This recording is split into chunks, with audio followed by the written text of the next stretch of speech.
He was the Alpha King of the North, a ruler who had walked the frozen earth for 1,000 years. He bowed to no prophecy, no fate, no fire. His law was absolute: never interfere in the blood feuds of lesser packs. But in the heart of a mountain pass, where even wolves feared to tread, a scent, moon jasmine, in desperation, shattered a millennium of discipline.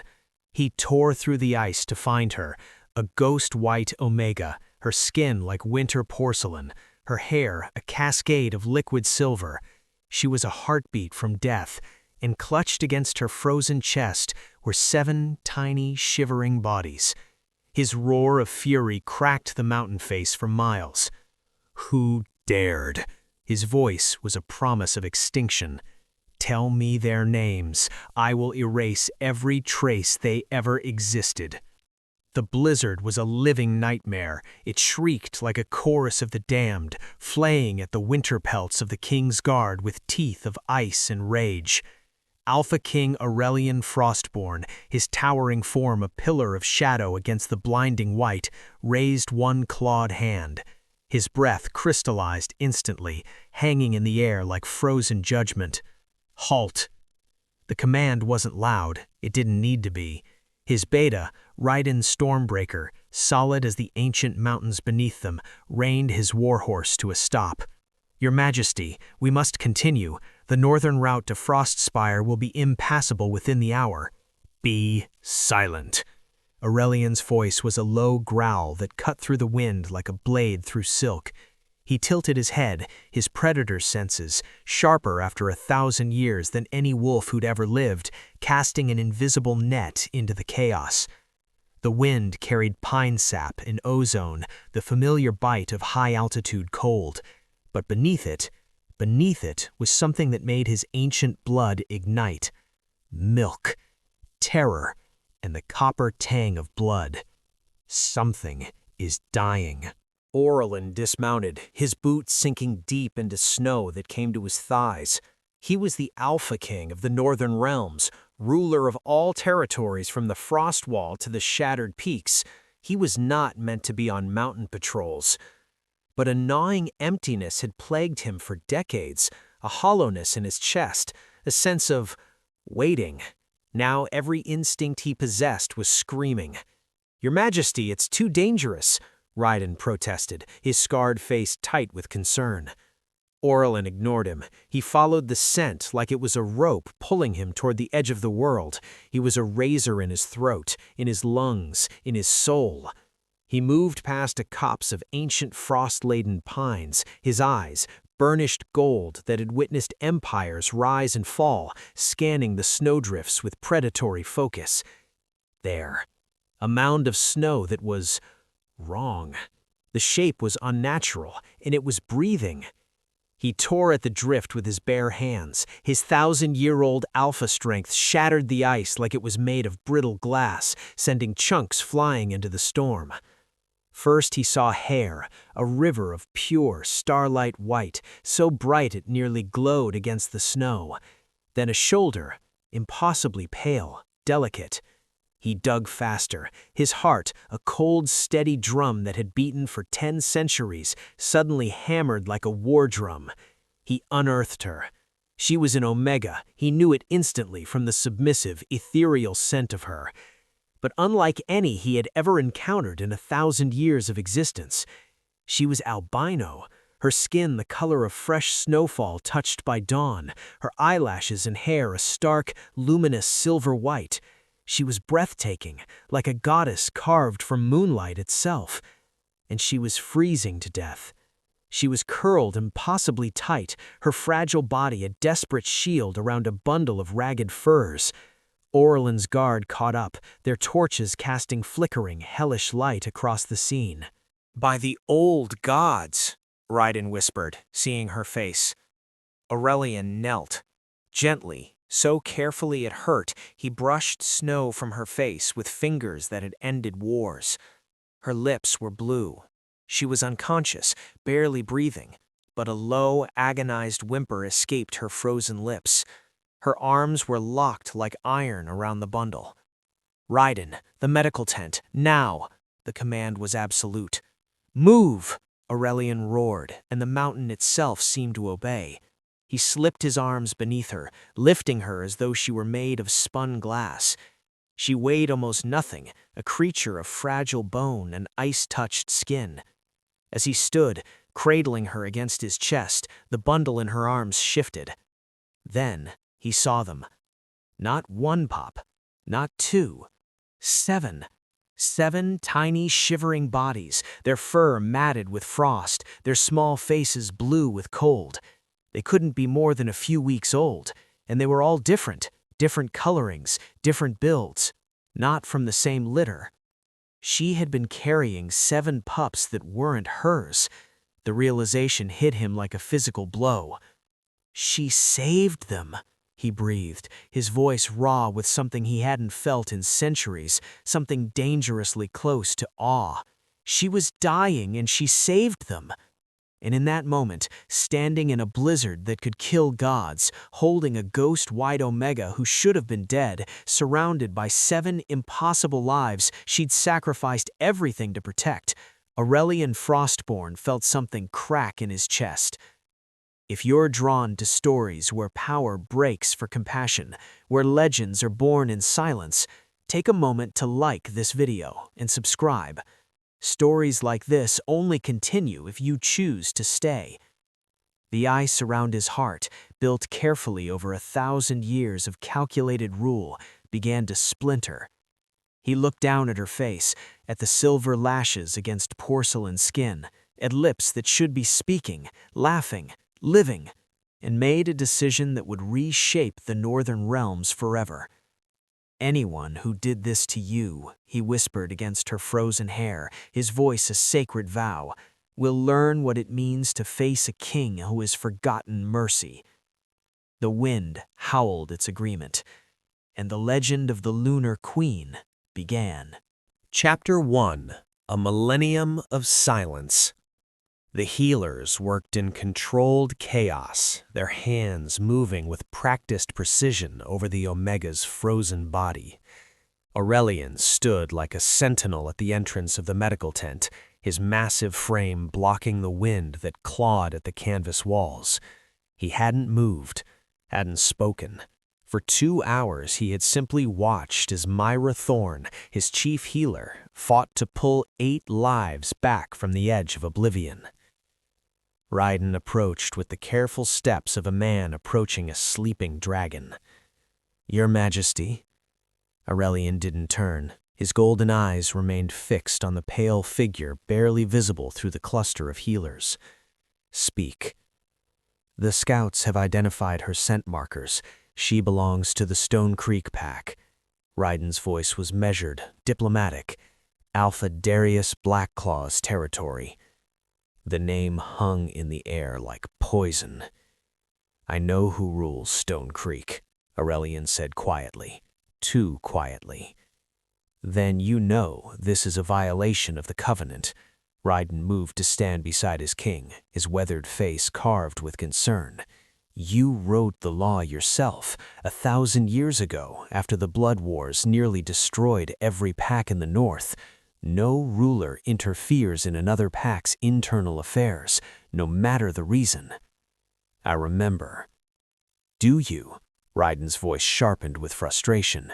"Because right now you're sheltering an Omega from another Alpha's pack without permission. You've brought her and 7 pups that likely belong to his pack members, into Frostpire territory. Blackclaw could call this an act of war." Aurelian finally turned. The look in his eyes made Raiden take an involuntary step back. "Let him try." "Your Majesty." "I have ruled for 1,000 years, Raiden." Aurelian's voice was soft, deadly.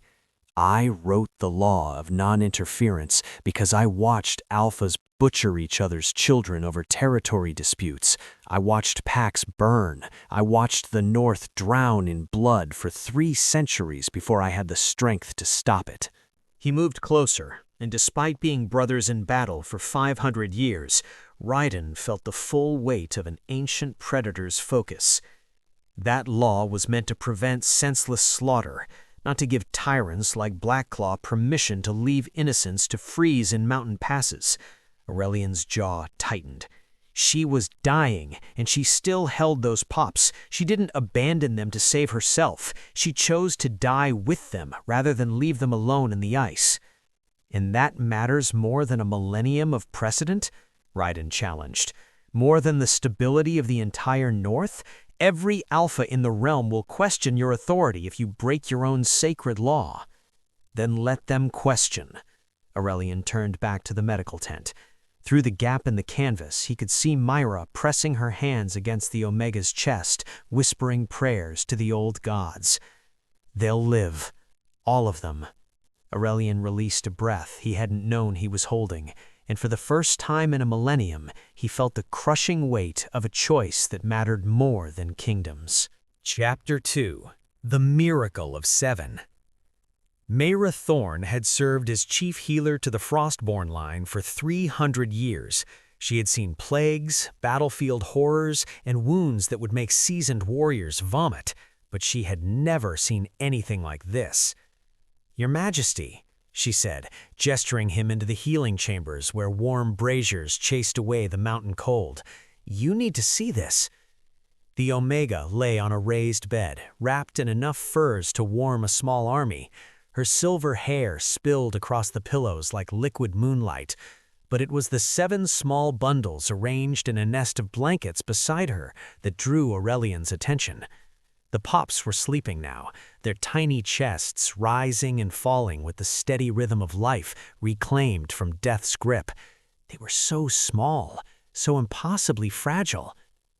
"I've examined them thoroughly," Mayra said, her voice carrying the wonder of someone who'd witnessed a miracle. "Your Majesty, these pups aren't from the same litter. They're not even from the same bloodlines." Aurelian's gaze sharpened. "Explain." Mayra moved to the nest, pointing to each pup in turn. "This one has the silver-tipped fur of the Ashenvale line. This one bears the golden eyes of the Sunridge pack. That one has the black coat of the Shadowpine bloodline." She gestured to the others. "Grey River, Storm's End, Thornwood, and this smallest one," she touched a tiny pup with unusual white markings, "carries markers from the ancient Faceless line. They're all different ages, too. Some are barely 3 weeks old. Others are almost 2 months. "She collected them," Aurelian said slowly, the realization settling over him like snow. Like she was gathering scattered pieces of something broken. "More than that," Mayra's expression grew grave. "These bloodlines don't mix, Your Majesty. Their territories are spread across the entire Stone Creek domain. For her to have all 7... She paused. "Someone was killing them, systematically, and she saved every single one she could find." The silence in the chamber was absolute. Aurelian stared at the sleeping Omega, this ghost-white creature who weighed nothing, who looked like a strong wind could shatter her. She had crossed hostile territories, stolen pups from under the nose of an alpha, and carried them through a mountain pass that killed grown warriors. "How long was she out there?" he asked quietly.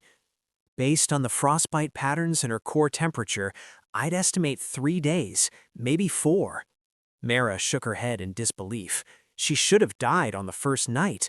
The pups should have frozen within hours. But somehow she kept them warm, kept them alive. I found traces of her own body heat concentrated around them. She was burning herself out to save them. Burning herself. An Omega's protective instinct can create a thermal field around pups in crisis, but it requires enormous energy. She was starving, Your Majesty, dehydrated, hypothermic, and she still poured everything she had into keeping them breathing." Mayra's voice cracked. "I've seen your King's Guard falter in lesser cold. I've watched trained warriors abandon missions when the wind cuts too deep. But this Omega, this weak little outcast, she walked into death itself and refused to let go." Aurelian approached the bed slowly. Up close, he could see the delicate scars on her hands, the way her fingers, even in sleep, curved protectively toward the pups. She had fought, suffered, endured. "I have commanded armies," he said softly, more to himself than to Mera. I have warriors who've trained for centuries, soldiers who've won battles against impossible odds. He looked down at her face, at the silver lashes against skin like winter dawn. And I have never seen courage like this. She's extraordinary, Mera agreed. She's more than that. Aurelian's voice carried a weight that made Mera look up sharply. She's what we've forgotten how to be. The pups stirred, one of them releasing a soft, sleepy whimper, and without waking, the Omega's hand moved instinctively to comfort it. Even unconscious, even after everything, she was still protecting them. "What's your name?" Aurelian asked. "I don't know yet, Your Majesty. She hasn't woken." He nodded slowly, his golden eyes never leaving her face. "When she does, I want to be here. I want to hear her story." His jaw tightened. "And then, I want to know the name of every monster who thought this was justice." Chapter 3: The Resonance of the Moon. She woke to warmth. After days of ice trying to claim her bones, the sensation was so foreign it felt like violence. Celine's eyes fluttered open, and the first thing she saw was fire, golden and ancient and alive. No, not fire. Eyes. The Alpha King of the North was watching her. She should have been terrified. Every instinct bred into an Omega screamed at her to lower her gaze, to submit, to make herself smaller, but she couldn't look away. His eyes were burnished gold, the color of dawn breaking over a frozen world, and they held a weight that spoke of centuries beyond counting. "You're safe," he said, and his voice was like thunder wrapped in silk. "The pups are safe." The pups. Memory crashed over her like an avalanche. The blood, the screaming, Darius's decree. She tried to sit up, panic flooding her system, but her body betrayed her with weakness. "Easy." The king's hand, massive, scarred, capable of ending worlds, touched her shoulder with impossible gentleness. "They're here, all 7. Look." She turned her head, and there they were, sleeping in a nest of blankets so fine they must have cost more than her entire pack's yearly tribute, their tiny chests rising and falling. Alive! Alive! A sob tore from her throat. "What's your name?" The king's voice was softer now, careful, like he was afraid of breaking something precious. "Celine. Celine Valise." The moment her name left her lips, something in the air shifted. It started as a hum, low and primal, resonating in the space between heartbeats. Then it became a pull, a gravity that existed nowhere in nature. Celine gasped as warmth bloomed in her chest, spreading through her veins like liquid starlight. Aurelian jerked back as if struck, his pupils dilated, his breathing became ragged, and for the first time in 1,000 years, his legendary control shattered like ice under a hammer. "No," he breathed, but it wasn't denial. It was disbelief, wonder, terror. The bond snapped into place with the force of a collapsing star. Celine felt it. Felt him crash into her consciousness like a tidal wave of ancient rage and iron discipline, and a loneliness so vast it could swallow galaxies. 1,000 years of war and law and cold, calculated rule. The weight of it should have crushed her. Instead, something inside her reached back, in the rage, quieted. The king staggered, one hand bracing against the bedpost. His breathing was harsh, his expression stunned. "What are you?" he demanded, but there was no threat in it, only awe. Mayera stood frozen in the doorway, her eyes wide. "Impossible," she whispered. "The legends." "What legends?" Celine's voice trembled. The healer moved forward slowly, reverently, like she was approaching a sacred relic. "Your eyes," she said. "They're not just pale, they're—" She struggled for words. "They're the color of winter's sunrise, white with gold at the center, the mark of the lunae calstis." "I don't understand." The Lunar Queen bloodline, Mayera breathed. We thought it was extinct. The last recorded Lunae died 300 years ago. She looked between Selene and Aurelian, her expression transforming from shock to something like reverence. They were created by the moon goddess herself, born to balance the rage of the most powerful alphas, to channel fury into protection, wrath into wisdom. Aurelian was staring at Selene like she'd just rewritten the laws of reality. I felt it, he said hoarsely. When you touched the bond, 1,000 years of anger just stopped, like you absorbed it, transmuted it into something else. I didn't mean to. Do it again. It wasn't a command, it was a plea. Selene didn't know how she'd done it the first time, but she thought of the pups, the 7 innocent lives sleeping beside her, and reached through the bond toward that vast, ancient presence. She felt his rage again, burning like a forge. But this time she understood. It wasn't mindless fury. It was the accumulated weight of watching empires fall, of seeing innocents suffer, of bearing the responsibility for millions of lives across 10 centuries.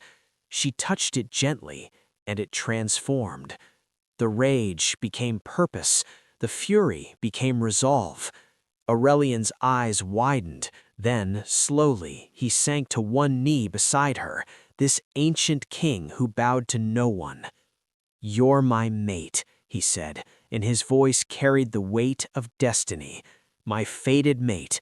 After 1,000 years of waiting, the moon goddess sent me a queen."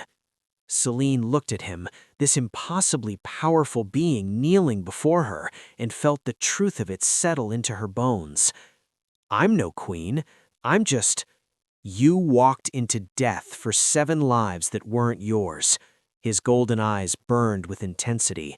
"You are the strongest creature I've ever met." And in that moment, in a healing chamber warmed by braziers and hope, the legend of the Lunar Queen began its 2nd chapter.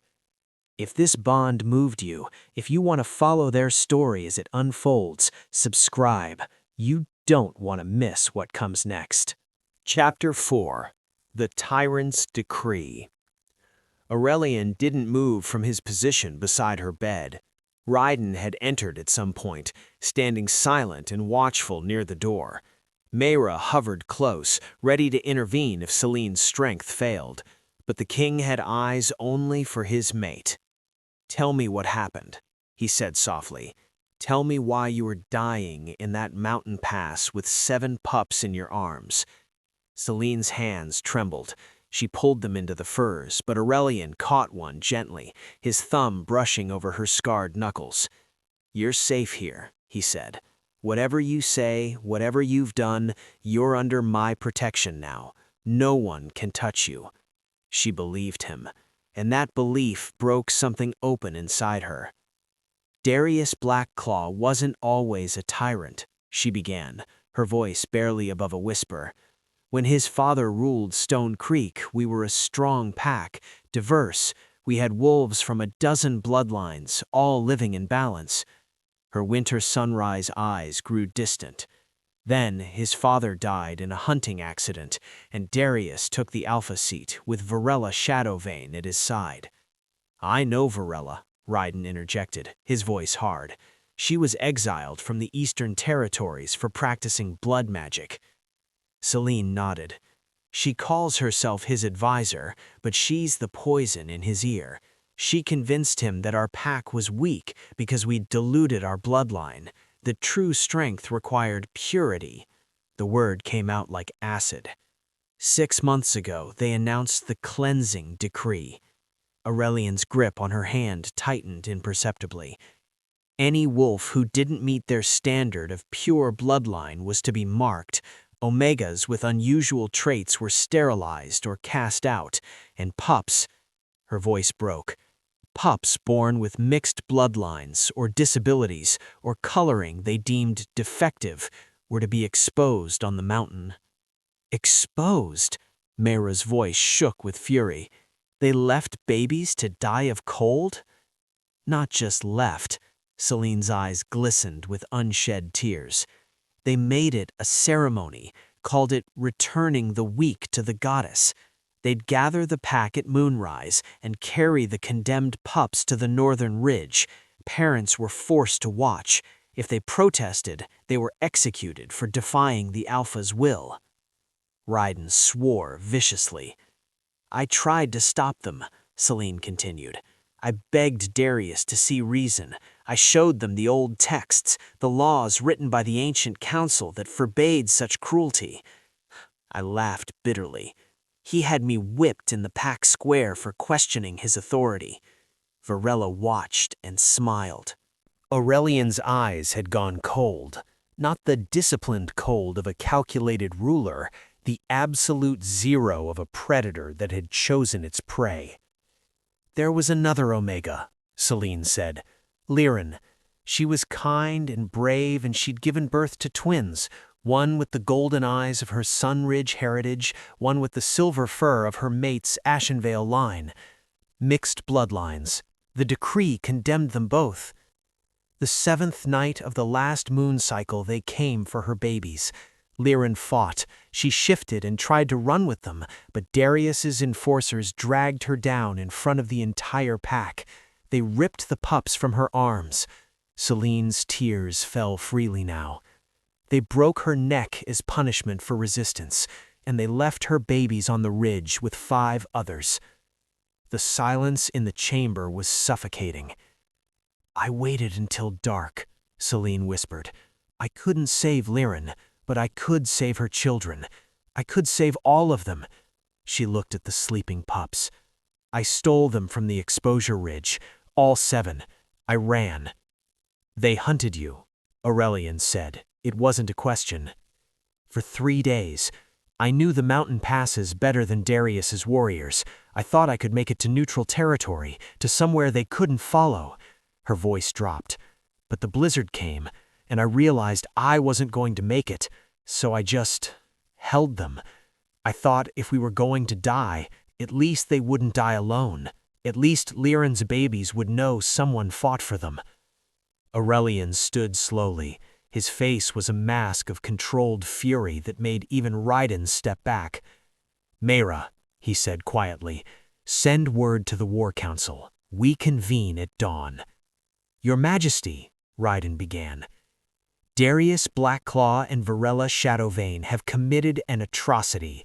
They've violated every law of the ancient council. They've murdered innocents. They've hunted my mate across the mountains. He looked down at Celine, and his expression softened for just a moment. I have ruled for 1,000 years through law and restraint, but some crimes demand a king's wrath, and I am going to show them exactly what happens when you make an ancient alpha's mate bleed. Chapter 5. The King's Warmth. The War Council could wait until dawn. Right now, his mate was trembling in a healing chamber, surrounded by the evidence of her sacrifice, and Aurelian found he couldn't leave her side. You need rest, Myra said gently to Celine. The bond awakening has drained you. Your body is still recovering. The pups! Celine tried to rise, her instinct to protect overriding her exhaustion. We'll stay with you. Aurelian's voice left no room for argument. He turned to Raiden. Have my chambers prepared, the royal wing, all of it. Raiden's eyebrows rose. Your Majesty, your private quarters? Are hers now. Aurelian looked at the 7 sleeping bundles. And theirs. I want the adjoining rooms converted into a nursery, warm, safe, with guards posted at every entrance who understand that these lives are more valuable than their own. It will be done. Raiden bowed and left, his footsteps echoing down the corridor. Myra began to gather her supplies, but paused. Your Majesty, I should warn you, the mate bond is new, strong. You'll both be hypersensitive to each other's emotions for the next few days.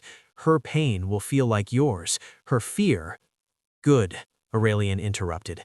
I want to feel everything she's felt, every moment of terror, every second of cold. His jaw tightened. I want it burned into my memory when I faced Darius Blackclaw. The healer nodded and slipped out quietly. leaving them alone except for the soft breathing of 7 sleeping pups. Celine watched him with those impossible winter sunrise eyes. "Why are you doing this?" she asked softly. "You don't know me. The mate bond doesn't obligate you to—" "Don't." The word came out harsher than he intended. He softened his tone. "Don't diminish what you are to me." He moved to the enormous trunk at the foot of the bed and opened it. Inside were furs unlike anything Celine had ever seen, thick pelts from the white wolves of the eternal tundra, lined with silk from the southern territories, embroidered with silver thread that caught the firelight like captured stars. "These were my mother's," he said quietly, lifting them with reverent care. "She died 800 years ago. I've kept them preserved, untouched." He brought them to the bed and began layering them around Celine and the pups. "She would have loved you, for what you did, for who you are." Celine's breath hitched. "I can't. These are too precious." "You carried 7 dying pups through a blizzard that would have killed trained warriors." Aurelian tucked the furs around her with infinite gentleness. "You are a queen, Celine, whether you wore a crown before or not, and queens deserve to be wrapped in warmth." One of the pups, the smallest with the unusual white markings, stirred and whimpered. Without thinking, Aurelian scooped the tiny creature up, cradling it against his massive chest. The pup immediately quieted, snuggling into his warmth. Celine stared. You're good with them." "I've lived 1,000 years," he said, his voice oddly vulnerable. "I've seen generations of wolves born and die. I've held pups whose parents fell in battle. He paused. "I've forgotten what it feels like to hold something this innocent, this worth protecting." He settled into the chair beside her bed, still holding the pup. The firelight cast shadows across his ancient features, and for a moment Celine saw past the legend, past the Alpha King who'd ruled empires. She saw a man who'd been alone for far too long. "You're crying," she whispered. Aurelian touched his face, surprised to find wetness there. He'd forgotten what tears felt like. "I spent 1,000 years believing distance was strength. That law without mercy was the only way to keep the world from tearing itself apart. I watched suffering and told myself intervention was weakness." He looked at the pup in his arms, then at Celine. "And then you walked into death for 7 lives, and suddenly everything I built feels hollow." "It's not hollow. You kept the peace. You stopped the blood wars." "I stopped the wars," I agreed, "but I forgot to stop the cruelty that happens in silence, the atrocities committed behind closed pack borders, because I was too proud of my neutrality to see." His golden eyes met hers. "Never again." He leaned forward, still cradling the pup, and pressed his forehead gently against Celine's. "I have ruled for 1,000 years," he whispered, and it sounded like a prayer, like a vow. "And I will spend the next 1,000 hunting anyone who ever made you cry, anyone who ever made you bleed, anyone who ever made you believe you were anything less than sacred." Celine's tears fell freely now, but they weren't tears of pain. They were tears of someone finally being seen. "You don't have to avenge me," she whispered. "I know." His smile was gentle, devastating. "But I'm going to anyway."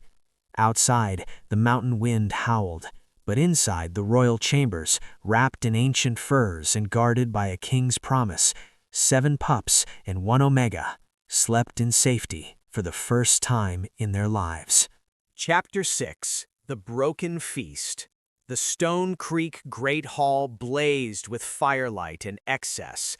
Alpha Darius Blackclaw sat at the high table, gorging himself on roasted venison while his pack cheered. Varela Shadowvane reclined beside him, her dark eyes gleaming with satisfaction as she surveyed the celebration. "To purity!" Darius roared, raising his goblet. "To strength! To strength!" the pack echoed, though the voices sounded hollow, forced. "We have cleansed the weakness from our bloodline." Darius continued, his words slurring slightly. "That albino defect thought she could defy me, thought she could steal what was marked for the goddess." He laughed, cruel and loud. "The mountain took her, as it takes all who are too weak to survive." The massive oak doors exploded inward. The sound was like thunder splitting stone. Hinges screamed, wood splintered, and through the dust and chaos strode a figure that made every wolf in the hall freeze in primal terror. Aurelian Frostborn filled the doorway like a living legend, his massive frame backlit by torches held by 50 Kingsguard.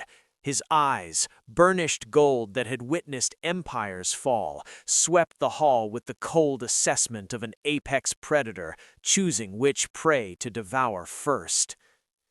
"Alpha Darius Blackclaw." His voice wasn't loud. It didn't need to be. It carried the weight of 1,000 years. "We need to talk about your mountain." Darius lurched to his feet, wine spilling across the table. "How dare you enter my hall?" "Sit down." The command hit like a physical force.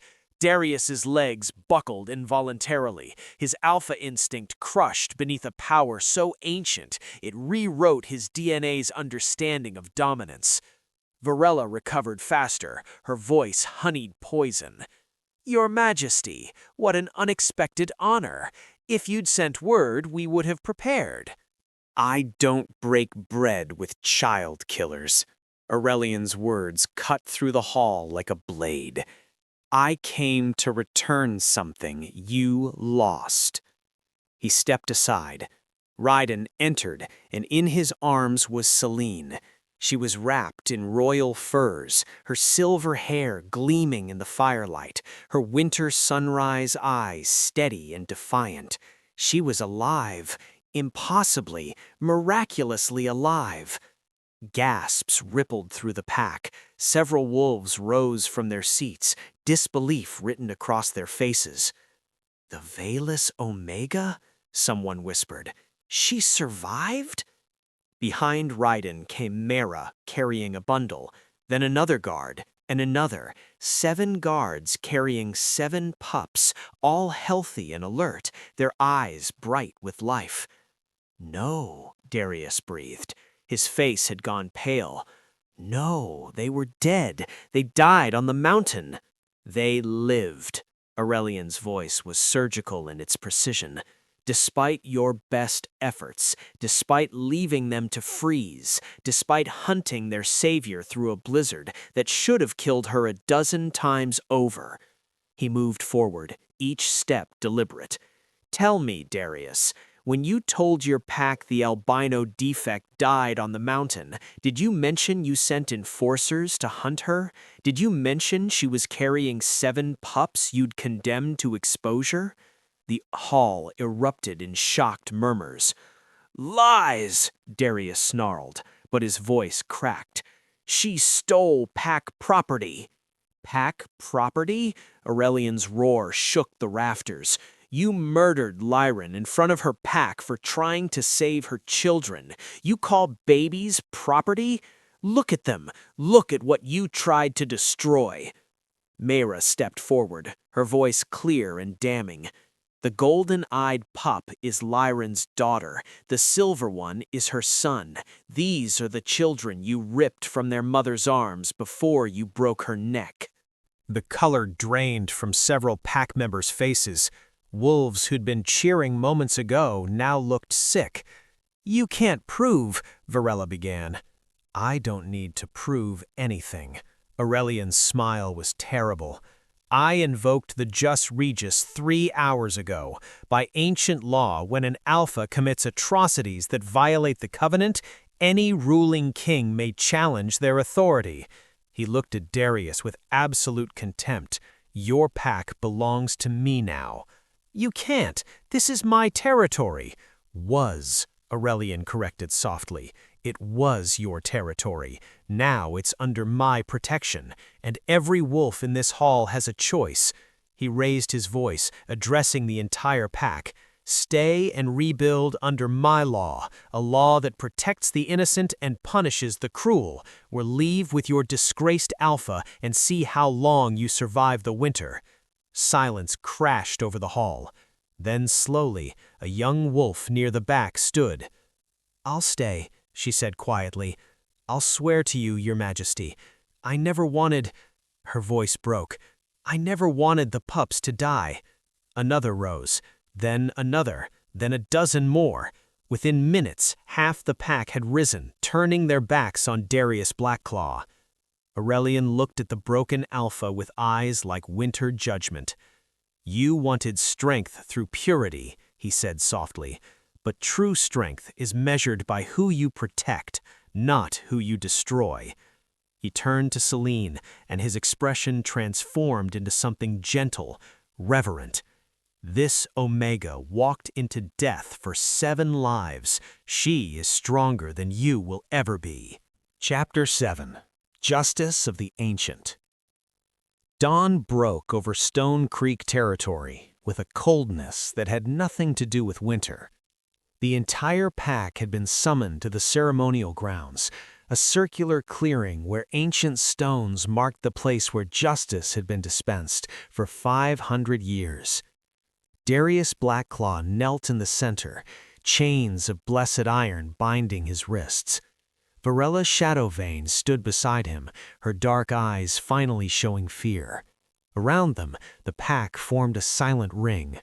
Aurelian stood before them like judgment incarnate. "The jus regis is not a law I invoke lightly," Aurelian began, his voice carrying across the frozen ground. "In 1,000 years, I have used it only 3 times, each time for crimes so heinous that execution seemed merciful." He paused, letting the weight of his words settle. "But execution is quick, and some crimes demand that the guilty witness the consequences of their failures."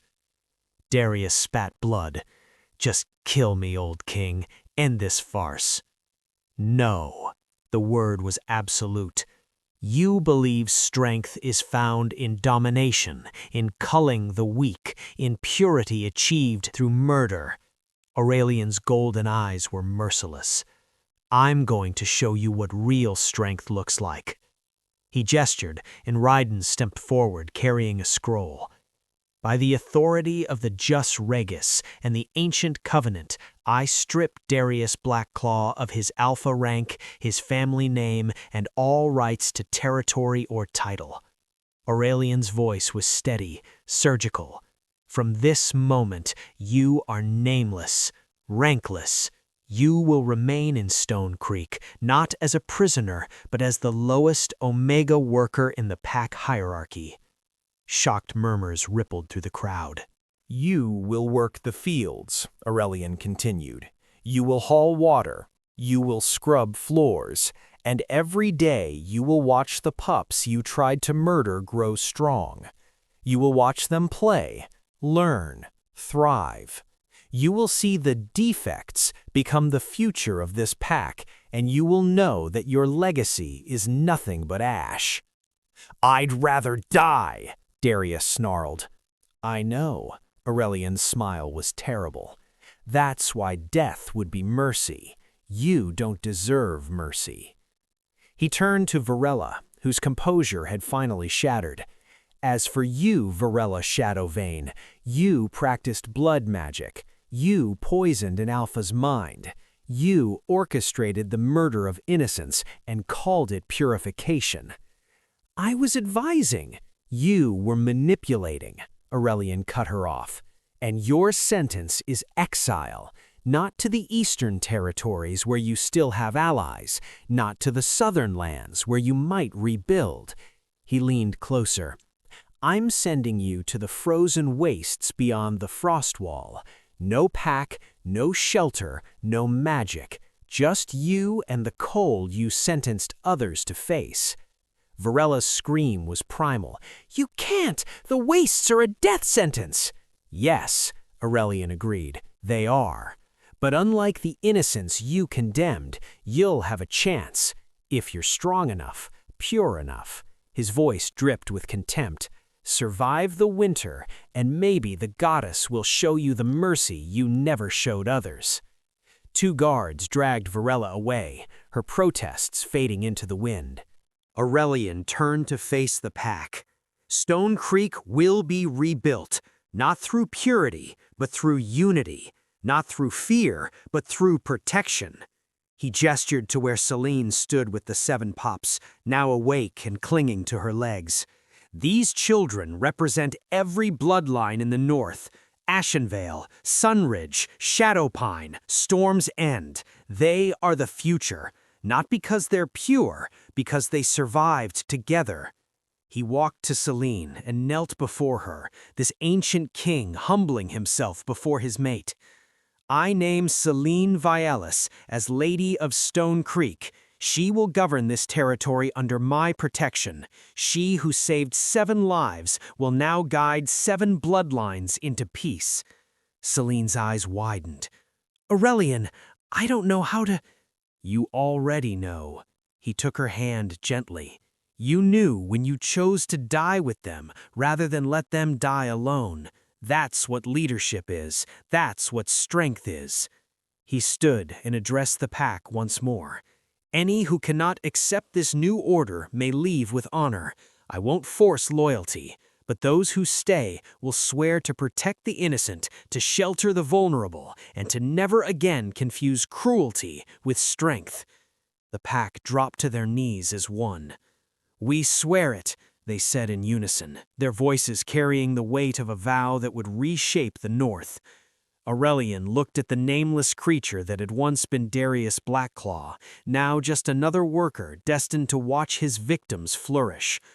Justice, Aurelian said softly, is not always about ending lives. Sometimes it's about forcing the wicked to witness the triumph of those they tried to destroy. And as the sun climbed higher over Stone Creek, a new era began, one built not on purity, but on the unshakable foundation of a queen who'd chosen compassion over survival, and a king who'd finally learned that mercy was the strongest weapon of all. Chapter 8. The Prophecy Revealed. 3 weeks after the fall of Darius Blackclaw, Frostspire's great library had become Cadric Moonward's sanctuary.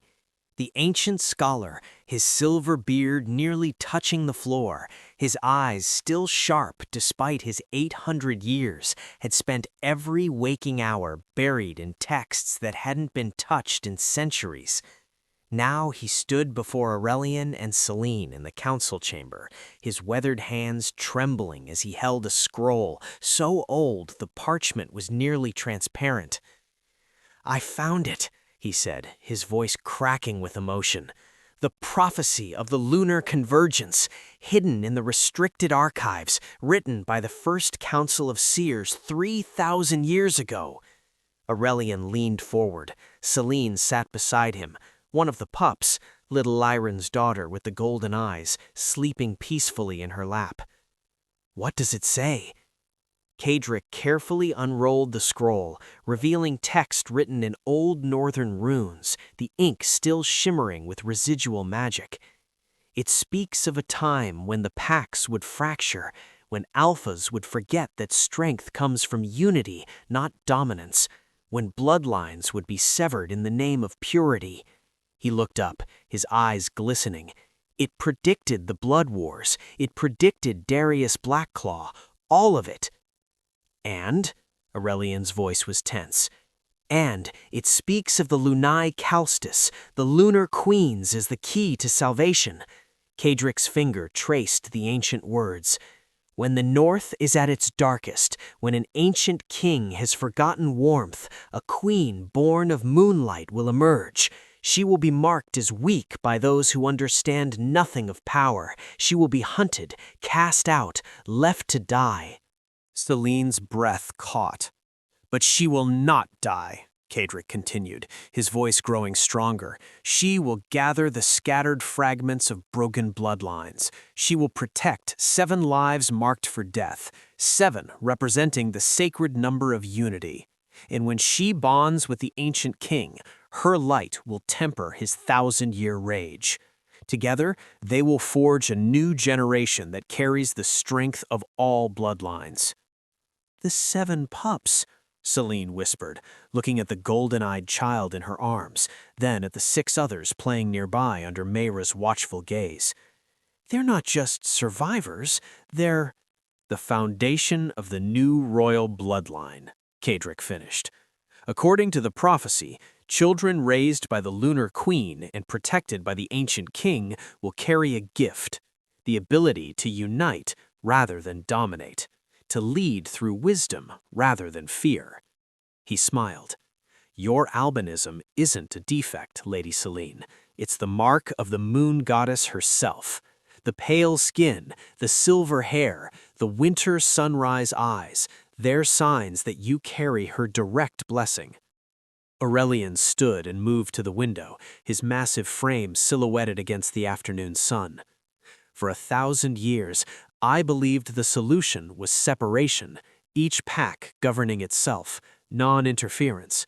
I thought distance would prevent war." His voice was heavy with old regret. "But all I did was create kingdoms where tyrants could commit atrocities in silence." Celine rose, still holding the pup, and moved to stand beside him. "You couldn't have known." "I should have." He turned to face her, his golden eyes intense. "But the prophecy says we're meant to change that together. Not through conquest, not through force, but through unity," Celine finished. "By showing that different bloodlines make us stronger, not weaker." Kadric approached, carrying the scroll reverently. "There's more. The prophecy speaks of the 7 pups specifically.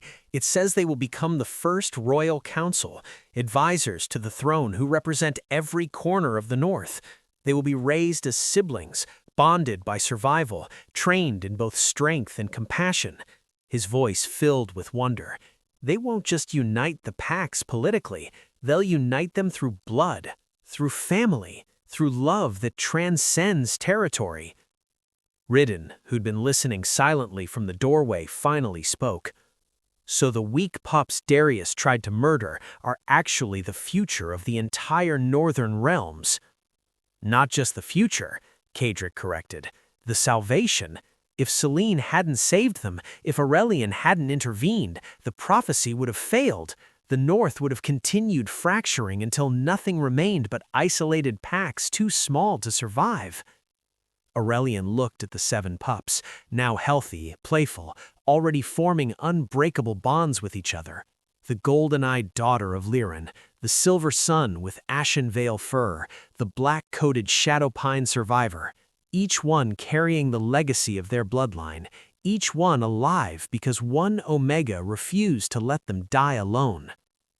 "Darius called them defects," he said softly. "He tried to purge them, his weakness." "And instead," Celine said, watching the pups tumble over each other in play, "he almost destroyed the one thing that could save us all." Kadric rolled the scroll carefully, his expression solemn. "The prophecy ends with a warning and a promise. It says the Lunar Queen's reign will not be easy, that old powers will resist change. But if she and her king hold fast, if they raise these 7 with wisdom and love, a new age will dawn, one where strength is measured not by who you conquer, but by who you protect." Aurelian took Celine's hand, his ancient fingers intertwining with hers. "Then that's exactly what we'll do." And in that moment, holding the future in their arms, they understood that sometimes the smallest, most vulnerable lives carry the weight of destiny itself. Chapter 9. The Eternal Spring. 1 year had passed since the mountain. 1 year since Aurelian had torn through ice to find a dying Omega in 7 frozen pups. 1 year since 1,000 years of discipline had shattered in a single, perfect moment. Spring had come to the northern realms. Aurelian stood on the balcony of Frostspire's highest tower, his hand resting on the ancient stone railing. Beside him, Celine leaned against his shoulder, her silver hair catching the afternoon sunlight like spun starlight. Below them, the fortress meadows had transformed from frozen wasteland into rolling fields of green, dotted with wildflowers. And running through those meadows, laughing, playing, alive, were 7 yearlings.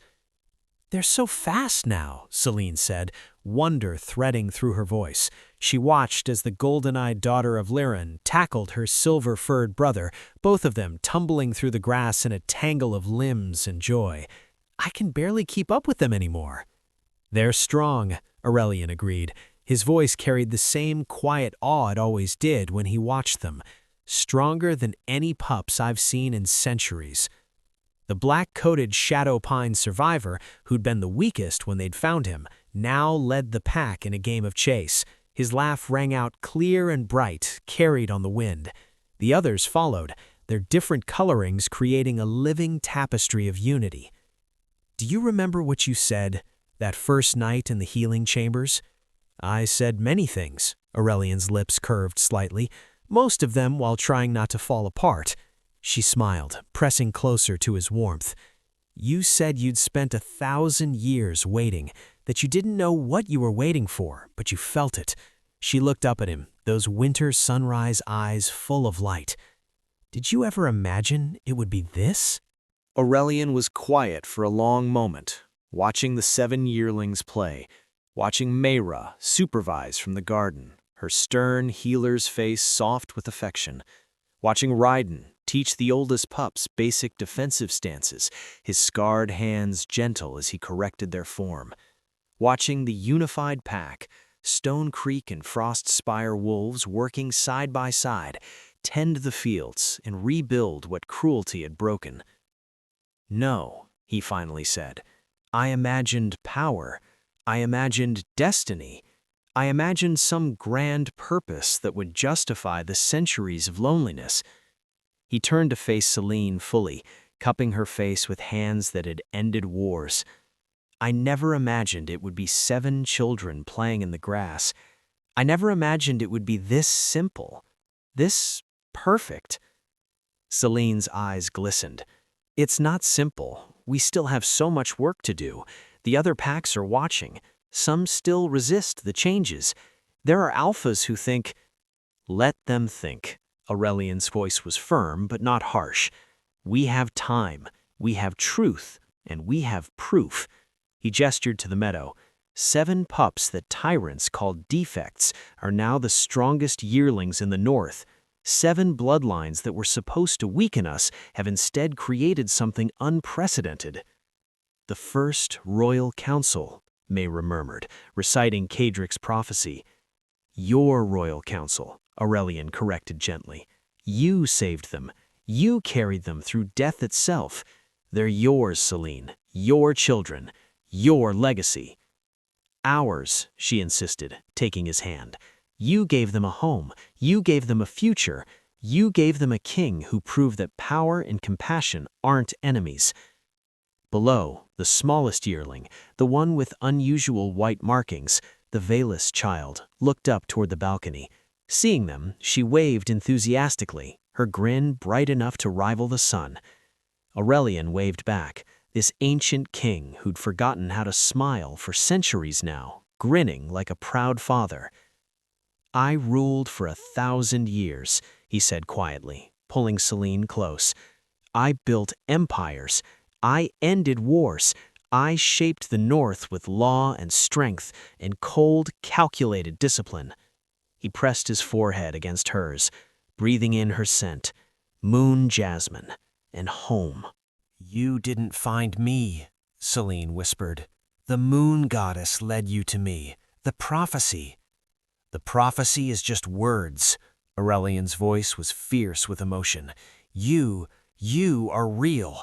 Your courage, your sacrifice, your impossible, beautiful heart that chose to die rather than abandon 7 lives. He kissed her forehead, reverent and tender. "You're my mate, my queen, the end of a 1,000-year wait and the beginning of everything I didn't know I needed." Selene pulled back just enough to meet his eyes. Was it worth it? The wait? Aurelian looked at her, this ghost-white Omega who'd been called a defect, who'd been hunted and left to die, who'd walked into death with 7 pups and emerged as the salvation of the North. Then he looked at the 7 yearlings playing in meadows that had once been frozen wasteland, their laughter writing the first chapter of a new age. "Every second," he said, "every century, every moment of loneliness was worth it to find you, to find this." The wind carried the sound of children's laughter. The sun warmed stone that had known only cold. And in the highest tower of Frostspire, a king who'd ruled for a millennium finally understood what true strength looked like. It looked like 7 pups playing in eternal spring. It looked like a queen who'd chosen love over survival. It looked like home. If this story stayed with you, if you felt its weight, subscribe for more tales of hidden strength, forgotten kings, and quiet miracles. And thank you for being here. The end.